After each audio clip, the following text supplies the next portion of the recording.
upload ako, yata dapat ang i-welcome ni YouTube. Dahil nga, hindi na ako nakakapag-try ng mga online loan app. Basically naman ang topic natin is about pautang online, paano humira, magkano interest, mga ganyan. So, hindi na po ako nakakapag-try, kaya wala po akong ma-share talaga sa inyo. So, for today's video, pag-usapan natin ang aking...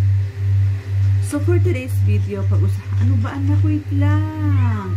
Nung kalat na, So, for today's, ayoko mag-cut, ayoko mag-edit sa CapCut. Kaya, pasensya na kayo kung mayroon tayong mga magugulong bata. So, ayan, let's go. For today's video, pag-uusapan natin nga is ganap ko sa live. And samahan nyo ako sa aking journey pag-apply sa Taiwan.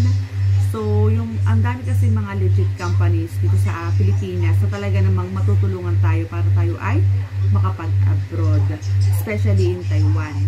So, ang mga legit company dito is Jedigal, City Employment, MIP, tapos ano pa ba, Everbest, iQuest. So sobrang dami, ilan lang to sa mga nabanggit ko na talagang legit. And yung ibang company kasi is pwede ka mag-email sa kanila, pwede mo ipasa yung resume mo via email, pwede ka mag-apply, pero talaga yung iba is walk-in. So, marami akong pinasahan ng aking resume through email. And then, ngayon ng November 10, 11, 12 ay for screening po ako. So, nag-email po sa akin ng iQuest. Sana ay palari tayo. And, kailangan dito is dala mo na yung mga requirements, yung mga hinihingi nilang requirements. Dapat complete requirements ka kasi kapag kulang, parang hindi ka masyadong mai-entertain. Talagang ang priority nila is yung meron ng mga requirements. So, ngayon, sabihin ko yung mga requirements na dala-dala ko. Meron akong wait lang. Ayan. So, syempre, kailangan natin ng syempre, passport, NBI, 2x2 pictures, some Senomar, ano pa ba? Yun, PSA with QR code and receipt. Tapos, SS contribution history. Kailangan din natin yan. Valid ID unit, national ID. Ano pa ba? Ito, pat kasi ayokong tingnan. National ID, voter certificate,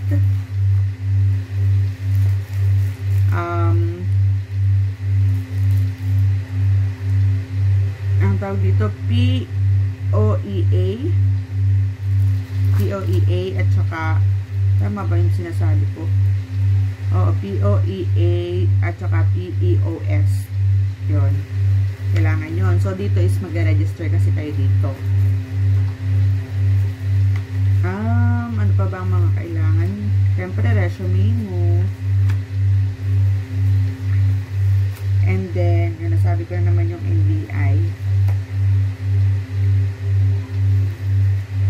And kailangan din dito ay yung ating transcript of record and diploma. And then, sa PSA naman, kailangan din natin kumuha ng local, ang tawag A1 ba yun? A1, form A1, tsaka basta yun yung katunayan, yun yung makukuha nyo yun sa munisipyo ninyo, kung saan kayo nakatira. Yun lang yung mga basic requirements na kailangan mong dalahin sa screening mo. So, ayan, pero dapat dito is meron ka pag-ibig, meron ka ding, anong tawag dito? Ano pa nga? Basta yun yung mga dala-dala ko eh. Mamaya ipapakita ko dyan sa screen ko ang yung mga requirements bago kayo mag-apply. Kailangan kompleto nyo na yon. Tapos, kapag na-hired naman kayo, is to follow na yung mga susunod pa. Meron pa silang, so pag na-hired kayo, halimbawa nakapasa na kayo, selected na kayo, yung mga ibang requirements is sa kanila ipro-provide. syempre, ito lang yung mga paunang requirements. So, dapat talaga meron ka. And then, sa mga late register, parang hindi sila parang kailangan mo ng, merong mga company na, kapag ikaw ay late register, ay hindi ka nila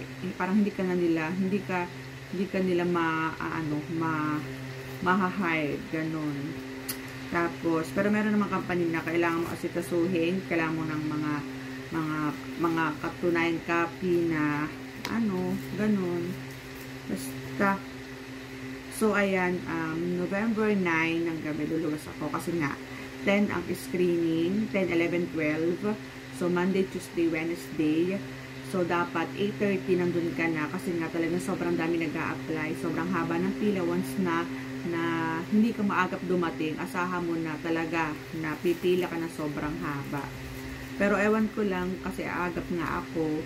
Tinan ko, baka pagkadating ko doon, marami na rin tao. Kasi yung iba talaga magmumula pa sa iba't ibang province, kaya talagang maagap dapat luluwas. So, yun lang naman. Good luck to me. Ayan, kinakabahan ako, pero iniisip ko na lang, kaya nga nila.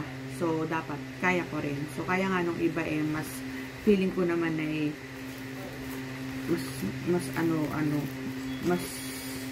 wow.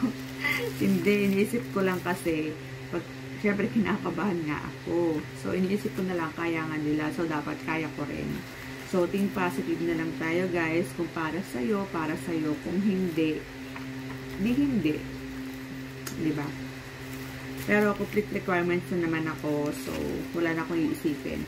Nung kasi lumuwas ako nung una, dapat talaga magpapasa na ako sa mga agency. Pero marami pa akong kulang. So, hindi naman sa marami. Mga 3 requirements pa ang kulang ako.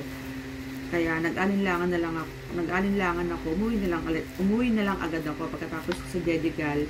So, sa Dedigal naman, saktong nag-email sila, tapos, anniversary pala naman nila. So, hindi rin kami na-screening. Pinalis pala yung name namin, yung email, yung number. So, yun lang. So, sa tawagan nilang daw if qualified. Pero, until now, wala pa naman tumatawag. Pero, baka dito tayo sa iQuest.